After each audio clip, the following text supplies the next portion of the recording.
So there's lots to watch and listen to. We've been trying to follow the debate as with everyone else, not listening for the magic moments or the zingers, but trying to listen to the facts. Those numbers came out fast and furious. What we've been trying to do is step back, analyze some of them, and try to deconstruct what those political pronouncements really mean factually. So let's start off by listening to an economic claim from Stephen Harper about how Canada has fared since the recession of 2009. This country has had the best performance of major developed economies, and we have some of the best prospects going forward, and that's why we should stay on course.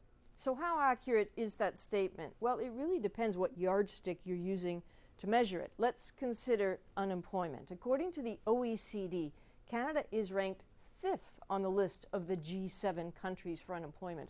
Our unemployment rate is 6.8%.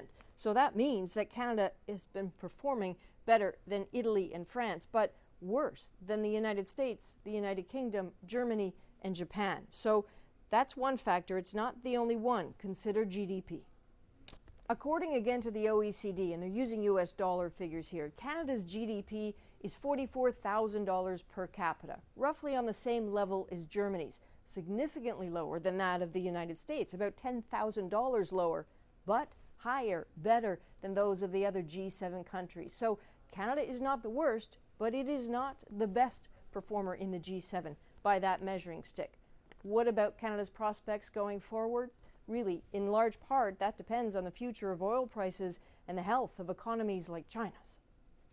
So here's something you may have heard and will probably hear a lot more about. That's the NDP proposal for a federal minimum wage hike to $15 an hour. It was actually brought up in the debate by Liberal leader Justin Trudeau. So let's have a listen to what he said and then how the NDP's Tom Mulcair responded. He's misleading Canadians. He's giving Canadians who work in big box stores and behind checkout counters and in shops and coffee shops false hope. Under our plan to introduce a $15 an hour federal minimum wage, over 100,000 Canadians will get a raise. So what's the story with these numbers? Under Mulcair's plan, there are 123,000 federal workers who would stand to benefit from this wage hike. But it's true that there are also more than 1.8 million Canadians earning minimum wage who wouldn't benefit. That's because they're working in jobs where it's the provinces that set the minimum wage, anything from $10.20 an hour to $12.50.